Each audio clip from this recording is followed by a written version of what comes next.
Hello everyone. আজি আমি class 8 ম্যাথমেটিক্সৰ chapter 2 সূচক এক্সপোনেন্টস আৰম্ভ কৰিম। তো তোমালোকে ক্লাস 7ত সূচকৰ বিষয়ে পাই আহিছিলা, সূচকৰ ভিডিঅ' পাই আহিছিলা। আজি আমি ইয়াৰ বিষয়ে অধিক জানিম। তো চোৱা, আমি প্ৰথমতে আৰম্ভ কৰিম যে এটা সংখ্যা সূচকীয় ৰূপ। মই এটা সংখ্যা লৈ আছো, যিকোনো এটা সংখ্যা a। ইয়াক যদি এনেকে লিখা হয় a raised to the power n, বুজি পাইছা? তেতিয়াহ'লে কি কোৱা হ'ব যে সংখ্যাটো ইয়াত সূচকীয় ৰূপত আছে। এক্সাম্পল চোৱা, 4 raised to the power 5। ইয়াকতো আমি এইদৰে লিখিব পাৰি যে ইয়াত 5টা 4 একেলগে পূৰণ হৈ আছে, বুজি পাইছা? কিন্তু ইয়াক সূচকীয় ৰূপ বুলি কোৱা নহয়, কোৱা হয় ইয়াক। কাৰণটো কি? কাৰণ ইয়াত সূচক জড়িত হৈ আছে। তোমালোকে সপ্তম শ্ৰেণীত পাই আহিছিলা যে ইয়াক কি বুলি কোৱা হয়? সূচক। আৰু ইয়াক কোৱা হয় ভূমি। আৰু এই সম্পূৰ্ণ এইটোক, এই অংশটোক কোৱা হয় গাত। আৰু মই কৈ দিওঁ যে প্ৰায় সূচকক গাত বুলি কোৱা হয়। এইটো তাতে মনত ৰাখিবা, তোমালোকে পাবা আৰু আগলৈ। সূচকক প্ৰায় ঘাত বুলি কোৱা হয়। আমি বাক্যভেদে এই কথাটো বুজিব লাগিব, ঠিক আছে? ইয়াকো গাত বুলি কোৱা হয়। সূচক আৰু কি আছিল ইয়াতে? ভূমি।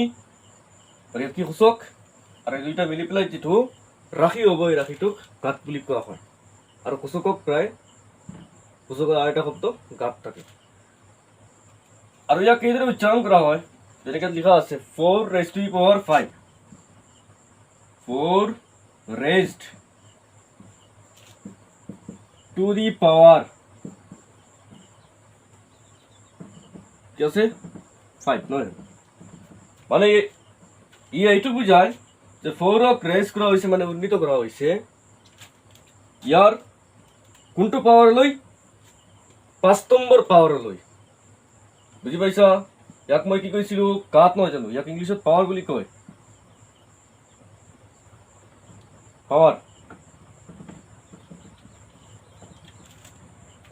ইয়াত কি বুজায়? যে 4ক উন্নীত কৰা হৈছে 5 নম্বৰ ঘাতলৈ। বা ইয়াক এইদৰে লিখিব পাৰি, ইয়াত পাৱাৰ 5 আছে নহয়, raised to the power 5। ইয়াক আমি এইদৰে লিখিব পাৰি raised to the 5th power। 5th power মানে পঞ্চঘাতলৈ উন্নীত কৰা হৈছে। বুজি পাইছা? আৰু সূচকৰ পৰিৱৰ্তে গাত এইবিলাক মাজে সময়ে ইউজ হয়, কিন্তু গাত আচলতে ইয়াকে কোৱা হয়। বুজি পাইছা? তোমালোকে পাবা, সেইকাৰণে মই ইয়াতে লিখি দিছো যে সূচকক কেতিয়াবা গাত বুলি কোৱা হয়, উচ্চাৰণ কৰা হয়। এতিয়া চোৱা, এই যিটো ফ্ৰম, আমিতো গাত ইয়াক বুলি ক'ব পাৰিম, হয় নে নহয়? এই মানটোতো গাত হয়। ইয়াৰ পৰা আমি যিটো পাম, ৰিজাল্ট যিটো পাম, ইয়াকো গাত বুলি ক'ম। কিন্তু ইয়াত সংখ্যাটো ফ্ৰম, সংখ্যাটো কোনটো আকৃতিত আছে? এইটোৱে এটা ধৰণে আছে, ইয়াত এটা ধৰণে আছে। আৰু ইয়াৰ পৰা যিটো ৰিজাল্ট পাম, তোমালোকে উলিয়াই ল'বা ইয়াৰ পৰা কি আহে। এইকেইটা 4 পূৰণ কৰি পেলাই মই আৰু এটা লৈ আছো। ইয়াত চোৱা, এইটো পূৰণ কৰোঁতে সময় লাগিব। মই ইয়াতে 2 to the power 5 লৈ আছো। 2 raised to the power 5। এইটো মানে কি? 4টা 2 পূৰণ কৰা হৈ আছে। তোমালোকে জানা, এইবিলাক 7ত পাই আহিছা। ইয়াৰ পৰা আবার কি আহিব? 4টা 2 নহয় জানো? 2 to the 4, 4 to the 8, 8 to the 16। এতিয়া 16টো আছে কি? স্বাভাৱিক ৰূপত। এইটো আছে উৎপাদকীকৰণ ৰূপত। আৰু এইটো আছে কি? সূচকীয় ৰূপত। বুজি পাইছা? ইয়াক কোৱা ইংলিছত এক্সপনেনচিয়েল ফৰ্ম। Okay, clear? তোমালোকৰ কিতাপতে এক্সাম্পল দিয়া আছে যে ধৰা হ'ল এটা পৰিমেয় সংখ্যা 5। এই সংখ্যাটোক নিজৰ লগতে 7 বাৰ পূৰণ কৰিলেহে আমি লিখিম এইদৰে। যদি এটা সংখ্যা 5 লোৱা হয়, পৰিমেয় সংখ্যা, 5টো এটা পৰিমেয় সংখ্যা, তেতিয়াহ'লে ইয়াক যদি নিজৰ লগতে 7 বাৰ, নিজৰ লগতে মানে কি কোৱা হৈছে? 5ৰ লগত 5 পূৰণ দিব লাগে। কেইটা হৈছে ইয়াতে? 3 3। আৰু দুটা লাগিব নহয় জানো ঠিক আছে 5 ৰ লগতে 5 7 বাৰ পূৰণ দিয়া হৈছে তো ইয়াক সূচকীয় ৰূপত লিখিবলৈ হ'লে আমি লিখিব লাগিব 5 raised to the power 7 নিজৰ লগতে মানে ইয়াতে যেনেকৈ দেখুৱাইছিলোঁ নহয় এইবিলাকতো নিজৰ লগতে আছে 4 নিজৰ লগতে নিজে পূৰণ হৈ আছে কেইবাৰ পূৰণ হৈ আছে 5 বাৰ গতিকে ইয়াৰ সূচকটো থাকিব 5 ইয়াত 7 বাৰ পূৰণ হৈ আছে সেইকাৰণে সূচকটো থাকিব 7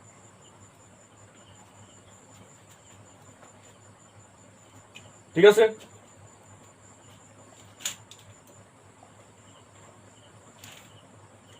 আৰু তোমালোক এটা বস্তু কৈ দিওঁ মই যদি এটা সংখ্যাৰ সূচক যদি 2 থাকে তেতিয়াহ'লে ইয়াক a raised to the power 2 বুলি তো ক'ব পাৰিম কিন্তু ইয়াৰ আৰু এটা নাম আছে a squared কি আছে a squared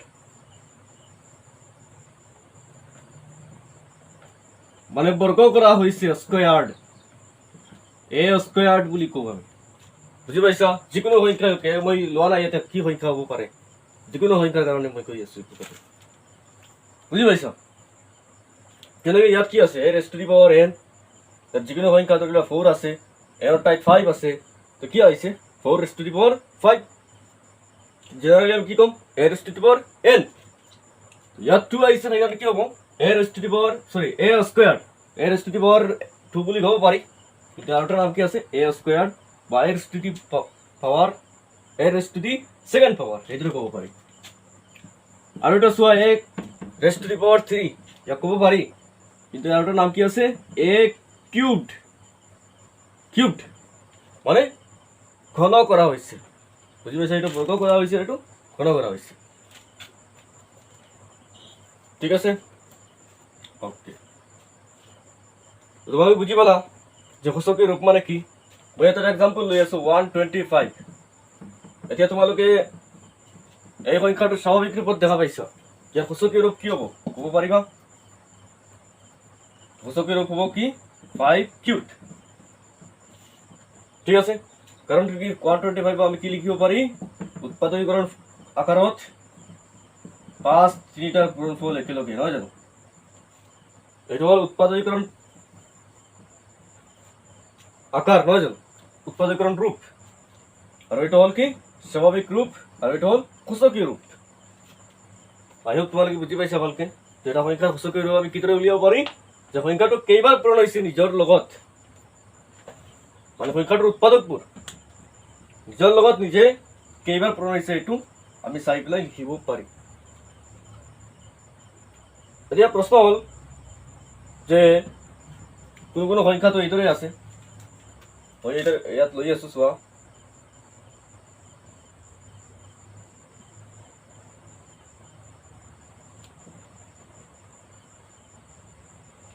চোৱা ইয়াত মই 40 লৈ আছো এতিয়া 40 কাম ভাঙিলে পাওঁ কি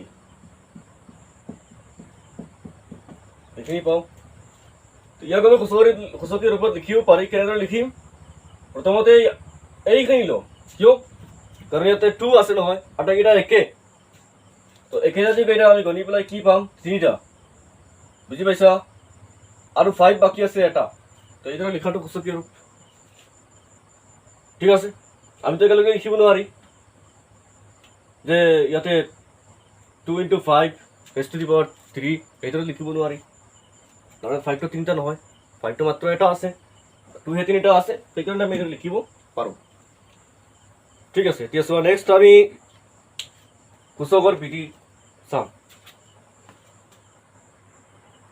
এতিয়া চোৱা সূচকৰ বিধিসমূহ লজ অফ এক্সপনেণ্টছ ধৰা হ'ল a/b এটা পৰিমেয় সংখ্যা আৰু m আৰু n যিকোনো অখণ্ড সংখ্যা ঠিক আছে চোৱা প্ৰথমটো সূচকৰ বিধি ইয়াত আৰু কেইটামান আছে মই লিখি দিয়া নাই ঠিক আছে অলপ পিছত লিখি আছো এইখিনি আগতে বুজি লোৱা এইটো চোৱা সূচকৰ বিধি কি আছে a/b raised to the power m into a/b raised to the power n is equal to a/b raised to the power m plus n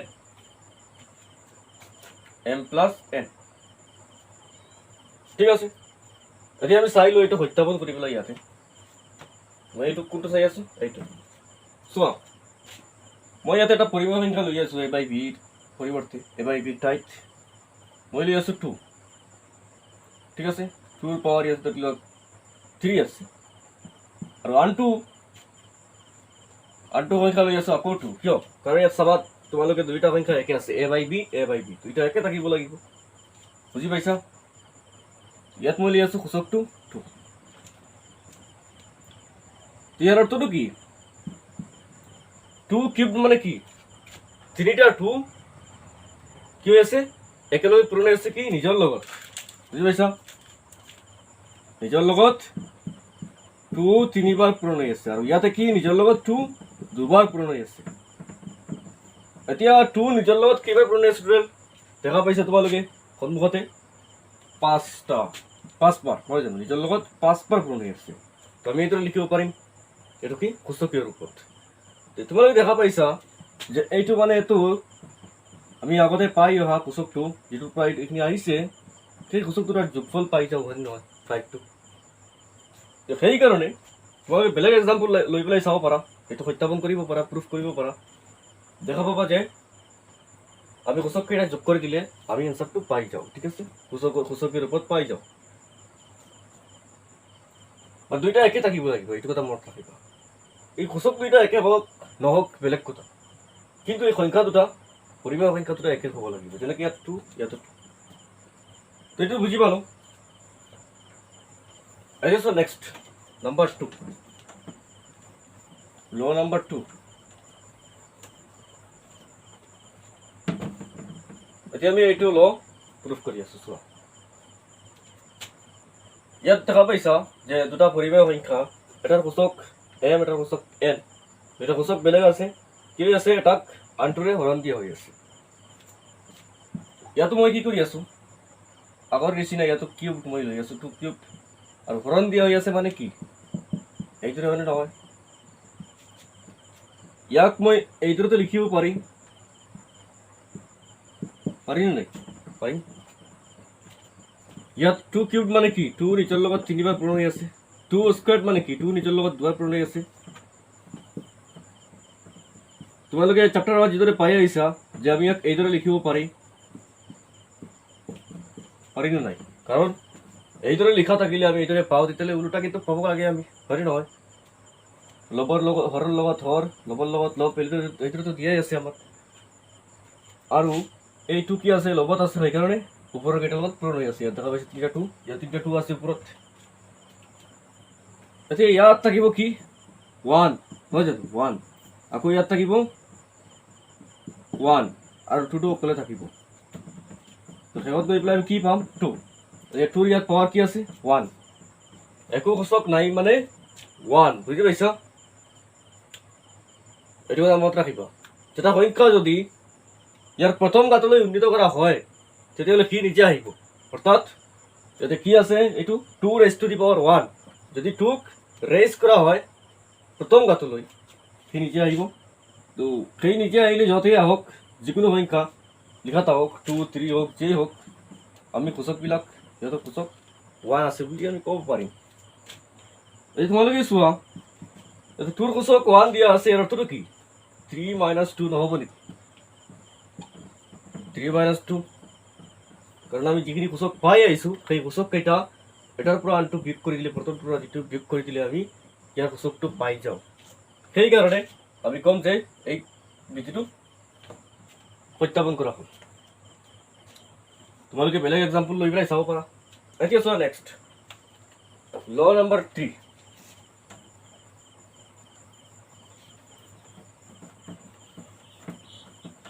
ল নাম্বাৰ 3 কি আছে তোমালোকে দেখা পাইছা a by b raised to the power m whole raised to the power n ঠিক আছে আৰু ইয়াৰ ই কি হ'ব পাৰে কৈছে যে পাৱাৰ কেইটা পূৰণ কৰি দিলে হৈ যায় মানে এইটো আৰু a by b whole raised to the power m into n এইটো আমি লিখিব পাৰিম এতিয়া আমি প্ৰমাণ কৰিম তো চোৱা তোমালোকে মই আকৌ এই সংখ্যাটো লৈ আছে যে এতিয়া বেলেগ লৈ 3 লৈ লো ঠিক আছে 3 লৈ ললো তো 3 কে মই ইয়াতে নিজৰ লগত 4বাৰ পূৰণ দি আছো ঠিক আছে আকৌ 3 এইটো কি চতুৰ্থ ঘাত, চতুৰ্থ ঘাতৰ আনটো ঘাত মানে কি চতুৰ্থ ঘাতৰ দ্বিতীয় ঘাত, সেইকাৰণে ইয়াক ঘাতৰ ঘাত বুলি কোৱা হয়, পাৱাৰ অফ পাৱাৰ। কাৰণ 3^4 এটা ঘাত নহয় জানো, 3 চতুৰ্থ ঘাত, আকৌ এই ঘাতটোৰ দ্বিতীয় ঘাত লোৱা হৈ আছে 3^4 মানে কি দ্বিতীয় ঘাত লোৱা হৈ আছে, স্কোৱাৰ কৰা হৈ আছে, বৰ্গ কৰা হৈ আছে বুলি ক'ব পাৰি। এতিয়া চোৱা, এতিয়া 3^4 মানে কি, 3 কি কৰা হৈছে নিজৰ লগত 4 বাৰ পূৰণ কৰা হৈ আছে, ঠিক আছে।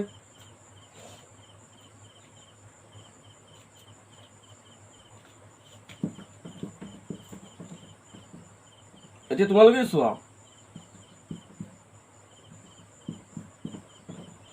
ইয়াত কি কৰা হৈ আছে, এইখিনি কি বুজাই আছে, দুবাৰ নিজৰ লগত পূৰণ হৈ আছে। যেনেকে মই দেখুৱাইছিলো নহয় যে ইয়াতে লিখিলে এনেকে 3² মানে কি 3 লগত 3 বা 3 লগত নিজে দুবাৰ পূৰণ হৈ আছে, ঠিক আছে। 3 নিজৰ লগত দুবাৰ পূৰণ হৈ আছে। তেতিয়া মই যদি ইয়াক একেলগে মানিলো এটা সংখ্যা, ইয়াৰ পৰা সংখ্যা এটা আহিবনে নাই এইখিনি পূৰণ হৈ পেলাই, এই সংখ্যাটো নিজৰ লগত দুবাৰ পূৰণ হৈ আছে এইটো ক'ব পাৰি আমি। আৰু সেইকাৰণে মই ইয়াত এইদৰে লিখিব পাৰি,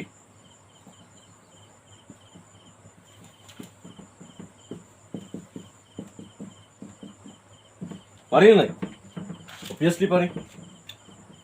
এতিয়া ইয়াৰ পৰা কি আহিছো, মই ইয়াক শেষলৈ এইদৰে লিখিব পাৰিম, মাজত পূৰণচিন আছে, এই পূৰণচিনটো বহাই দিলে হৈ গ'ল, ব্ৰেকেট পাই দিব পাৰি আমি, কোনো অসুবিধা নাই। এতিয়া টোটেল ইয়াতে 3 কেইটা আছে, 3 ইয়াৰ লগত কেইবাৰ পূৰণ হৈ আছে চোৱা, টোটেল কেইটা আছে 8টা আছে নহয় জানো। চ' ইয়াতে 4 8টা হ'ব। ইয়াক আমি এইদৰে লিখিব পাৰিব লাগে 3^8।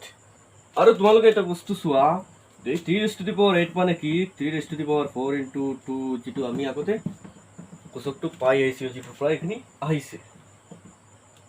গতিকে আমি এনেকুৱা পালে, ঘাতৰ ঘাত পালে আমি কি কৰিম, কোচকৰ লগত কোচকটো পূৰণ কৰি দিম। তেতিয়া আমি যিটো সংখ্যা দিয়া আছে ইয়াৰ যিটো উলিয়াব লাগে ঘাত, সেই ঘাতটো পাই যাম, সেই পাৱাৰটো পাই যাম, ঠিক আছে। সেইটো সত্যাপন কৰা হ'ল। এতিয়া চোৱা নেক্সট ল নম্বৰ 4।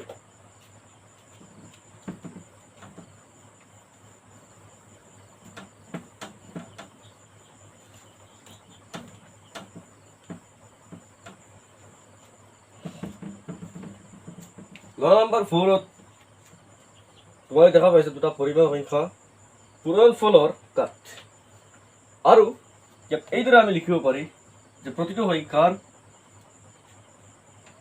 ঘাতৰ পূৰণফল একে ঘাত, একে সূচকৰ, বুজি পাইছা।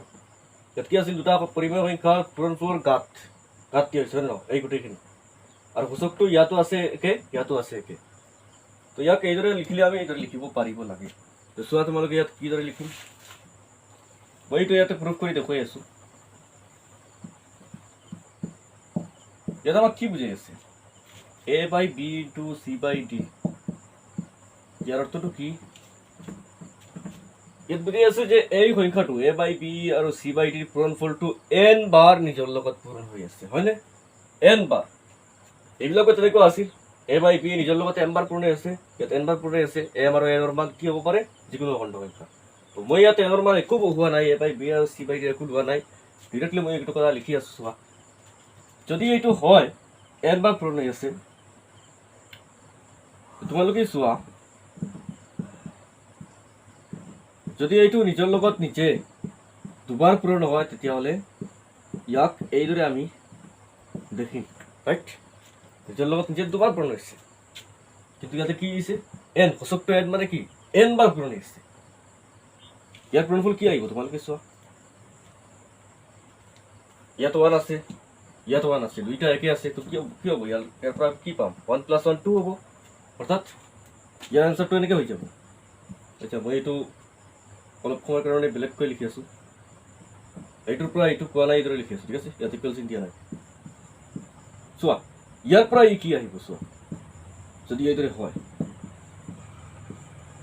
ইয়াত স্কোৱাৰ্ড হ'ব, 1 + 1 2, আৰু ভিতৰত যিটো সংখ্যা আছে একেলগে দুটা সংখ্যাৰ পূৰণফল আছে, দুটা সংখ্যাৰ পূৰণফল কি হ'ব? সংখ্যা এটা আৰু এটা সংখ্যা হ'ব। আবদ্ধ ভিত্তি তোমালোকে জানা দুটা পৰিমেয় সংখ্যাৰ পূৰণফল এটা পৰিমেয় সংখ্যা আহিব। এটা পৰিমেয় সংখ্যা থাকিব ভিতৰত আৰু দুইটা একে আছে, সেইকাৰণে কি কৰিছোঁ আমি এই ভিতৰত লগাই দিছোঁ। তো কি হয় 1 + 1 2 হৈ গ'ল। বুজি পাইছা? ইয়াতে কি হৈ আছে যে এনটা, বুজি পাইছা, এন বাৰ পৰিমেয় সংখ্যাটো কি হৈ আছে, পৰিমেয় সংখ্যা দুটাৰ পূৰণফলটো এন বাৰ নিজৰ লগত নিজে পূৰণ হৈ আছে। ইয়াত দুবাৰ পূৰণ হ'লে কি আহিছে 2 আৰু এন বাৰ পূৰণ হ'লে এন আহিব।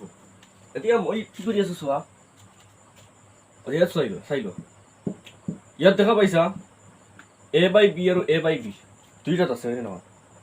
যেহেতু এই সম্পূৰ্ণ সংখ্যাটো দুবাৰ পূৰণ হৈ আছে নিজৰ লগত নিজে, সেইকাৰণে ইয়াৰ ভিতৰত প্ৰতিটো সংখ্যা যি দুটা পূৰণফল দিয়া আছে এই প্ৰতিটো সংখ্যাই তোমালোকে চোৱা দুবাৰ আছে হয়নে নহয়? আকৌ c/d দুবাৰ আছে। যদি ইয়াত n বাৰ থাকে, এই গোটেইখিনি n বাৰ থাকে, পূৰণ হৈ থাকে নিজৰ লগত নিজে, তেতিয়াহ'লে ভিতৰৰ সংখ্যা প্ৰতিটো n বাৰ হ'বনে নাই? অবভিয়াছলি হ'ব।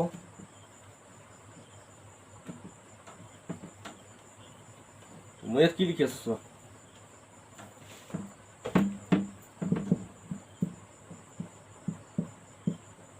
a/b into c/d into a/b into c/d এইদৰে কৰি কৰি প্ৰতিটো সংখ্যা পূৰণ কৰি কৰি আমি কি কৰিম, n সংখ্যক n টাইমছ n সংখ্যক কেনেকৈ পূৰণ হৈ থাকিব। বুজি পাইছা? n মান 2 হ'লে এইটো 2টা থাকিব, 3 হ'লে 3টা থাকিব, 100 হ'লে 100টা থাকিব, পূৰণ হ'ব নিজৰ লগত নিজে।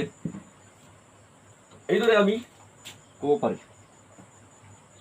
ঠিক আছে, এতিয়া তোমালোকে চোৱা ইয়াক এইদৰে লিখিব পাৰিম নাই, a/b into a/b এইদৰে n সংখ্যকটা পূৰণ হৈ আছে প্ৰতিটো a/b। যেহেতু এই সম্পূৰ্ণটো a/b আৰু c/d ৰ পূৰণফল প্ৰতিটো ভিতৰত কি আছে, এটা a/b আছে। সেইকাৰণে প্ৰতিটো যদি n বাৰ পূৰণ হৈ আছে তেতিয়াহ'লে প্ৰতিটো ভিতৰত থকা সংখ্যা এটা n বাৰ পূৰণ হ'ব লাগিব, নিজৰ লগত নিজে n বাৰ পূৰণ হ'ব লাগিব। আৰু এইখিনিৰ লগত c/d কি হৈ আছে, নিজৰ লগত নিজে n বাৰ পূৰণ হৈ আছে, n সংখ্যক। ঠিক আছে, তেতিয়াহ'লে ইয়াৰ পৰা যদি n সংখ্যক হয়, ইয়াক আমি এইদৰে লিখিব নোৱাৰি নেকি? দুটা হ'লেতো আমি স্কোৱাৰ্ড লিখিম, তো nটা হ'লে কি হ'ব, n হ'ব নেকি সূচকটো? যিদৰে তোমালোকে আগতে পাই গৈছিলে নহয় জানো? এইদৰে চোৱা, ইয়াতে মই লিখি দি আছো, এটা সংখ্যা 2 যদি 5 বাৰ পূৰণ হয় বা 4 বাৰ লিখি দিয়ে, 4 বাৰ পূৰণ হয়, তেতিয়াহ'লে আমি পাৱাৰ টু 4 লিখোঁ। তেতিয়াহ'লে n বাৰ যদি পূৰণ হয় নিজৰ লগত নিজে, n সংখ্যক মানে কি, ইয়াত এইবিলাক n সংখ্যক আছে পূৰণ হৈ আছে, n বাৰ নিজৰ লগত নিজে পূৰণ হৈ আছে, তেতিয়াহ'লে ইয়াতে সূচকটো n নহ'ব নেকি? হ'ব।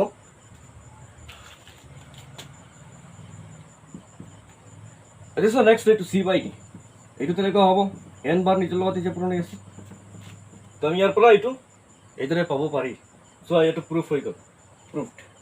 সেইকাৰণে আমি কি লিখিম, যে ভিতৰৰ যিটা সংখ্যা পূৰণ আছে প্ৰতিটো নিজৰ লগত নিজে n বাৰ হ'ব। যদি ইহঁতৰ পূৰণফলটো নিজৰ লগত নিজে n বাৰ হৈ আছে, তেতিয়াহ'লে ভিতৰৰ প্ৰতিটো সংখ্যা নিজৰ লগত নিজে n বাৰ পূৰণ হ'ব আৰু ইয়াৰ পূৰণফলটো ইয়াৰ সমান হ'ব। বুজি পাইছা?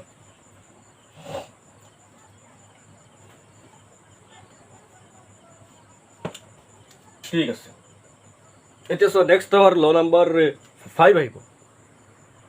এতিয়া চোৱা নেক্সট ল নাম্বাৰ 5। ল নাম্বাৰ 5ত চোৱা দুটা পৰিমেয় সংখ্যা হৰণ ভাগফল দিয়া আছে হয়নে নহয়, a/b upon c/d। ঠিক আছে, a/b c/d দ্বাৰা হৰণ দিয়া হৈ আছে আৰু ইহঁতৰ সূচকটো কি আছে, n। a/b upon c/d whole raised to the power n is equal to a/b raised to the power n upon c/d raised to the power n। দুইটা আমি সত্যাপন কৰিম। চোৱা আৰু এটা কথা চাবা, ইয়াত c/d যদি লিখা আছে এটা অশূন্য পৰিমেয় সংখ্যা, ইয়াত শূন্য হ'ব নালাগে। তোমালোকে জানা আগতে যে যিটো হৰণ দিম এইটো শূন্য হ'ব নালাগে। ঠিক আছে, চোৱা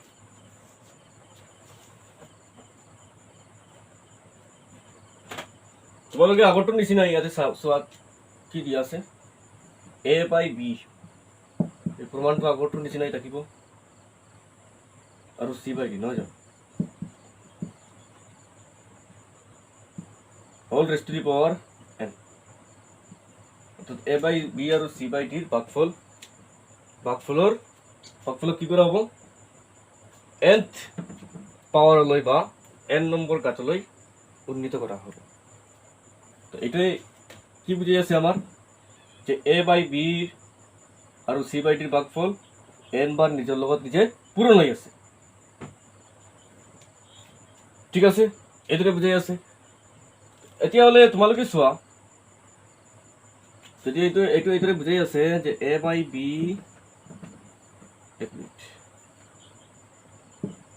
a by b upon c by d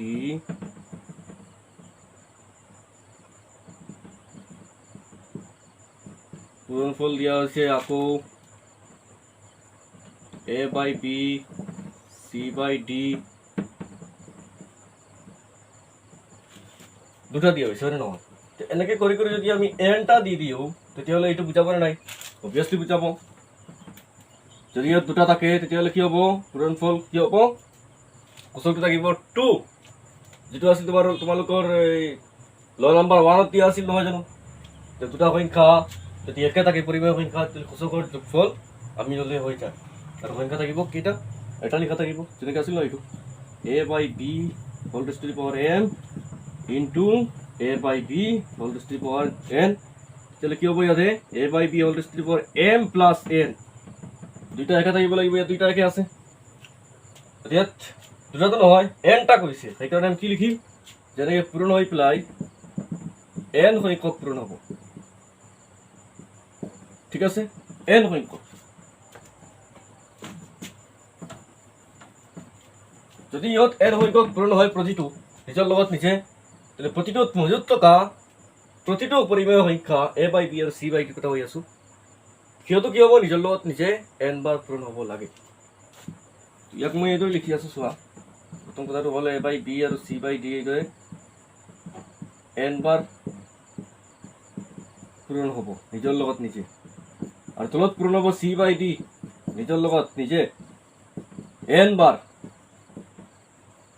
আগৰটো নিচিনাই প্ৰুফ কৰা হৈ আছে 9 নম্বৰ 4 নিচিনা দেখা পাইছ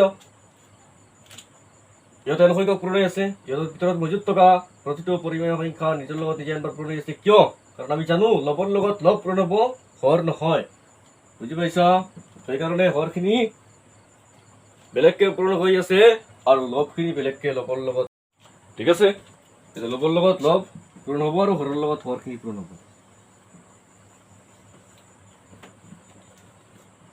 n সংখ্যক এতিয়া চোৱা ইয়াত আমি কিদৰে লিখিব পাৰিম n সংখ্যক পূৰণ হ'লে তোমালোকে আগতে যেনেকৈ পাইছিলা ইয়াত আমি লিখিব পাৰিম a raised to the power a by b whole raised to the power n আৰু তলত লিখিব পাৰিম c by d whole raised to the power n ঠিক আছে ইয়াক মই ভালদৰে লিখি দি আছো চোৱা a by b আছিল ইয়াতে তোমালোকে দেখা পাইছা নেকি ঠিক আছে আৰু তলতটো আছিল কি c by d তোমালোকে দেখা পাইছা এইটো প্ৰুফ হৈ গৈছে এইখিনিতো দিয়া আছিল আমাৰ তো এইখিনি এনেকৈ পালে আমি এনেকৈ দেখা পালে এনেকৈ লিখিব পাৰিম এতিয়া চোৱা নেক্সট ল নম্বৰ 6 এতিয়া মই এইটো মুছিলো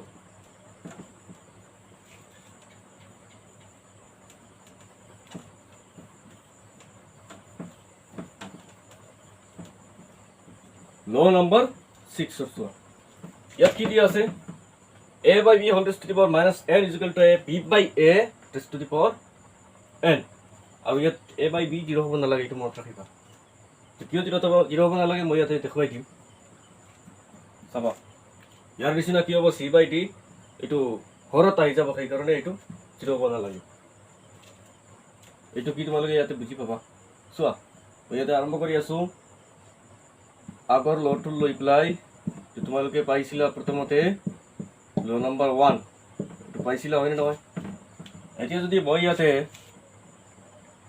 সৰি এইটো পূৰণ নহয় ল নম্বৰ 2 সৰি ল নম্বৰ 2 যেটো আছিল হৰণ এটা লগত আনটো হৰণ দিয়া হৈ আছে ঠিক আছে এটা কাণ্ট্ৰিৰ হৰণ দিয়া হৈছে তাত কি আছিল এ বাই বি আচ্ছা এক মিনিট মই এইটো ইয়াতে লিখি দিছোঁ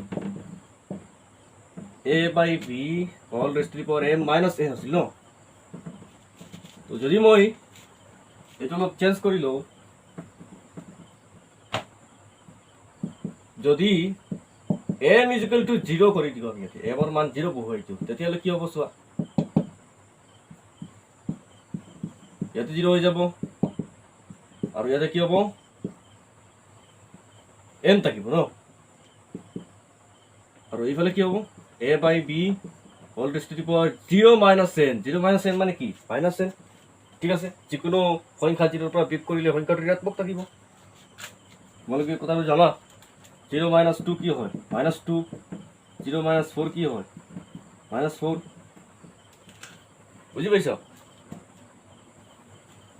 ওকে বা এইদৰে বুজিব পাৰি 0 মাইনাছ 2 কিয় হৈ আছে মই ইয়াতে ভালকৈ লিখি আছোঁ 0 প্লাছ মাইনাছ 2 লিখিব পাৰি হয় নহয় আৰু 0 যোগাত্মক একক সেইকাৰণে কি হয় পৰিমেয় সংখ্যাটো নিজে আহি যায় একটাৰ জানা তোমালোকে এইদৰে ইয়াক এইদৰে লিখিব পাৰি এইদৰে লিখিলে কি আহি মাইনাছ 2 আহি গ'ল বা 0 মাইনাছ এনো বুজি লোৱা 0 plus minus N is equal two minus N হ'ব মাইনাছ এন এটা পৰিমেয় সংখ্যা লৈ লোৱা অখণ্ড সংখ্যা মানে পৰিমেয় সংখ্যা তোমালোকে কিবা পাই আছে এইটো অখণ্ড সংখ্যা বুলি কোৱা হৈছিল এন এম এন এইবিলাক তো কি হ'ল মাইনাছ এন প্লাছ 0 যদি কি হ'ব মাইনাছ এন যোগাত্মক এককৰ লগত যোগ হ'লে সংখ্যাটো নিজে আহে ঠিক আছে ফলাফলত অ'কে তোমালোকে বুজি পাই আছা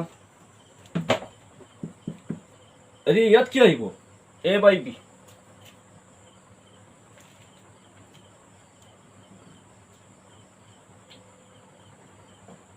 তো তোমালোকে চোৱা ইয়াতো আমাৰ A by B whole raised to the power minus N আহি গ'ল নহয় জানো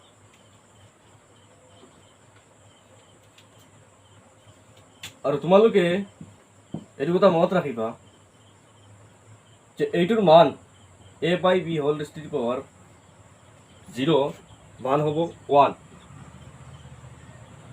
তো প্ৰশ্ন এইটো কিয় মই এইটো পিছত বুজাই দিম ঠিক আছে তো এতিয়া এইটো বুজি লোৱা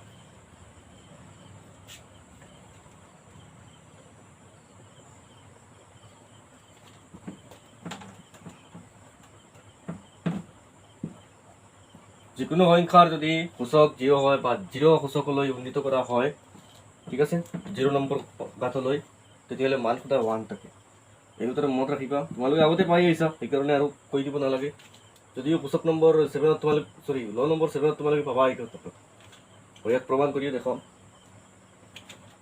ঠিক আছে এতিয়া চোৱা তো ইয়াত আমাৰ কি আছে A by B whole raised to the power N আৰু এইফালে আছে কি A by B whole raised to the power minus N তোমালোকে চোৱা 1 divided by A by B whole raised to the power N আছে হয়নে নহয় আৰু মই সেইকাৰণে এই কথাটো কৈছিলোঁ ইয়াতে এ বাই বি 0 হ'ব নালাগে ঠিক আছে কাৰণ 0 হ'লে ইয়াতে কেতিয়াবা যদি 0 হৈ যায় বা 1 যেই হওক এনৰ মানটো যেই হওক যদি এইটো 0 হৈ যায় তেতিয়াহ'লে মানটো 0 হৈ যাব তো সেইকাৰণে 0 হৈ গ'লে কি হ'ব 0ৰ দ্বাৰা ডিভাইড কৰিব নোৱাৰি আমি বুজি পাইছা সেইকাৰণে এইটো মই কৈছোঁ 0 হ'ব নালাগে যদি ইয়াত তোমালোক কিতাপত লিখা নাই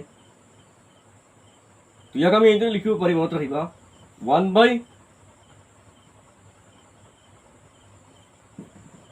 এ by B whole raised to the power N is equal to A by B whole raised to the power minus A তো এনেকৈ পালে ঋণাত্মক পালে তোমালোকে সদায় বাৰৰ তলত লিখিবা এইটো কথা মনত ৰাখি লোৱা কামত আহিব যদি মই অলপ বেলেগকৈ লিখি আছোঁ চোৱা এই কথাটো বেলেগকৈ লিখি আছোঁ ইয়াত তোমালোকে দেখা পাইছা হৰণ চিন আছে ইয়াত পূৰণ চিন হ'লে কি আহে তোমালোকে জানা আচ্ছা মই এতিয়া হৰণ চিনৰ ঠাইত হৰণ চিনেই ৰাখি দি আছোঁ পিছত এইটো কৰিম ইয়াৰ পৰা মই কি লিখি আছোঁ A raised to the power N B raised to the power N তোমালোকে ক'বা এইটো পৰা আহি গ'ল এইটো চোৱা ইয়াত আছিল নহয় ওপৰত এটা তলত এটা ইয়াত তেনেকৈ আছে নহয় এ এটা তলত ওপৰত বি এটা তলত আছে এনেকৈ থাকিলে আমি কিদৰে লিখিব পাৰি যদি whole raised to the power n হয় তেতিয়াহ'লে প্ৰতিটো এনলৈ ৰেইজ হ'ব হয় নহয় এনথ পাৱাৰলৈ ৰেইজ হ'ব আৰু ৰেইজ হৈ পেলাই হৰণ দিলে আমি মানটো সমান পাম দুইটা হৰণ দি পেলাই ৰেইজ কৰিলে আৰু প্ৰতিটোক ৰেইজ কৰি পেলাই হৰণ দিলে আমি কি পাম মানটো একে পাম তো এইদৰে আমি ইয়াতে লিখিছোঁ বিক ৰেজ কৰা হৈছে ওপৰত টেক ৰেজ কৰা হৈছে এন পাৱাৰলৈ ঠিক আছে অ'কে এতিয়া মই এই কথাটো ক'ত লিখিম এতিয়া আচ্ছা এইটো মই মুচি দি আছোঁ চোৱা মই এইখিনি মুচি দি আছোঁ এইখিনি আমি আগতে পাইছিলোঁ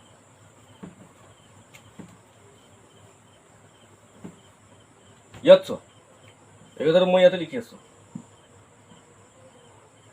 যদি ইয়াত হৰণচিন আনি লওঁ তেতিয়াহ'লে কি হ'ব লব আৰু হৰ সাল সলনি হৈ যাব লবৰ টাইত লব হৰৰ টাইত হৰ হৰৰ টাইত লব আহি যাব লবৰ টাইত হৰ আৰু হৰৰ টাইত লব সাল সলনি হৈ যাব স্থান সাল সলনি কৰা হ'ব ইয়াত A raised to the power N আছিল এইটো কি হ'ব B raised to the power N তলত আহি যাব A raised to the power N যদি ইয়াত হৰণচিন আহে মানে ইয়াৰ গুণাত্মক বিপৰীতটো ল'ব লাগে তোমালোকে চেপ্টাৰ 1 পাই আহিছা এই কথাটো আৰু ইয়াত কি হ'ব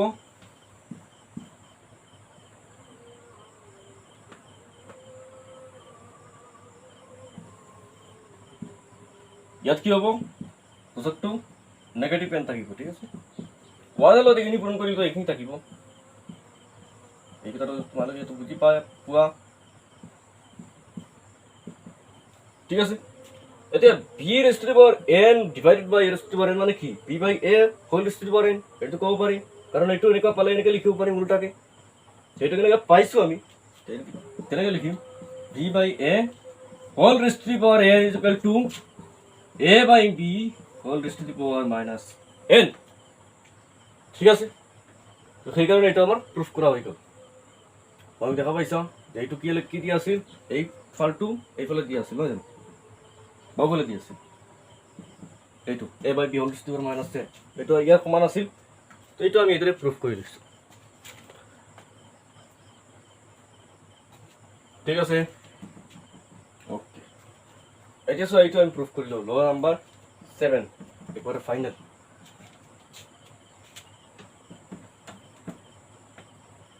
আচ্ছা এইটো মই মুছা নাই বাদ দিওঁ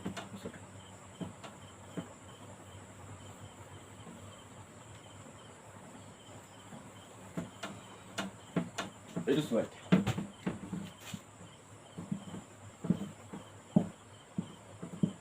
ইয়াতো এইটো আমাৰ প্ৰয়োগ হ'ব ল নাম্বাৰ 2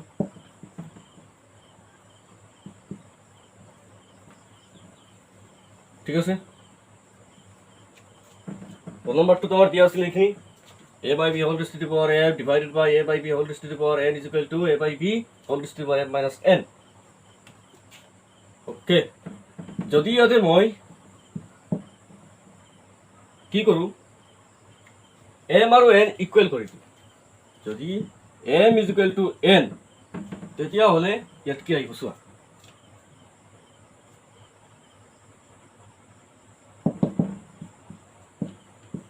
মই এনৰ ঠাইত এম বহুৱাব নোৱাৰি নেকি দুইটা ইকুৱেল হয় এটা ইমানটো বহুৱাব পাৰিম আপত্তি আছে নাই ইয়াতো মই এনৰ ঠাইত এম বহুৱাই আছোঁ তোমালোকে দেখা পাই আছা নেকি M minus M A by B whole raised to the power M minus M ঠিক আছে এইটো মানে কি এইদৰে লিখিব পাৰি আমি সৰি এক মিনিট এইটো ওপৰত অলপ ধুনীয়াকৈ লিখি দিওঁ আৰু য'ত থাকিব আকৌ A by B whole raised to the power M is equal to মই কাক লিখিছোঁ এনেকৈ ইয়াক কি কৰা হৈছে প্ৰথমটোক দ্বিতীয়টোৰে হৰণ দিয়া হৈ আছে সেইকাৰণে আমি ইয়াক এইদৰে লিখিব পাৰি ঠিক আছে আৰু ইয়াত কি হ'ব চোৱা এম মাইনাছ এম মানে কি 0 ওকে আৰু ইয়াত কি হ'ব দুইটাক তোমালোকে জানা যে দুটা একে সংখ্যা এটা আনটো হৰণ দিলে হৰণফল ভাগফল 1 আহে আৰু ইয়াত কি আহিব a by b whole raised to the power 0 তো এটা প্ৰুফ হৈ গ'ল আৰু ইয়াতে a by b 0 হ'ব নালাগে বুজি পাইছা এইটো কথা মনত ৰাখিবা কাৰণ 0 হ'লে কি হ'ব 0 পাৱাৰ 0 কি হয় আমি ক'ব নোৱাৰি ঠিক আছে এইটো তোমালোকে ক'ব নোৱাৰিবা কাৰণ 0ৰ পাৱাৰ গোটেইবিলাক 0ৰ প্ৰথম পাৱাৰ দ্বিতীয় পাৱাৰ চোৱা দ্বিতীয় পাৱাৰ হ'ব 0 প্ৰথম পাৱাৰ হ'ব 0 আকৌ 0ৰ পাৱাৰ কি 1 হৈ যাব নেকি নহয় জিৰ'ৰ ডাঙৰ পাৱাৰবিলাক যদি ডাঙৰ হৈ গৈ চৰি জিৰ' হৈ থাকে তেতিয়াহ'লে সৰু পাৱাৰটো কেনেকৈ 1 হৈ যাব, জিৰ'তকৈ ডাঙৰ। ঠিক আছে, সেইকাৰণে এইটো এটা কণ্ট্ৰাডিকশ্যন আহি যায়। বুজি পাইছ? ঠিক আছে, ফৰ্মুলা মতেতো এইটো 1 হ'ব লাগে, কিন্তু এইটো 1 হ'ব নোৱাৰে, 0 হ'ব নোৱাৰে। ঠিক আছে, এনে তোমালোকে দেখা পাইছে 0 গোটেইবিলাক 0তে, এইটোৱে 0 হ'ব লাগে। ফৰ্মুলা মতে এইটো 1 হ'ব লাগে, 1 হ'ব নে 0 হ'ব, এইটো এটা প্ৰব্লেম আহি যায়। বুজি পাইছা? সেইকাৰণে আমি ইয়াক এইদৰে ক'ব নোৱাৰে, 0 হ'ব নালাগে সেইকাৰণে। বুজি পাইছ? A by B2 0 হ'ব নালাগে। ঠিক আছে, আজিলৈ ইমানেই থাকক। নেক্সট আমি এই চেপ্টাৰটোৰ এক্সাৰচাইজ 2.1টো আৰম্ভ কৰিম।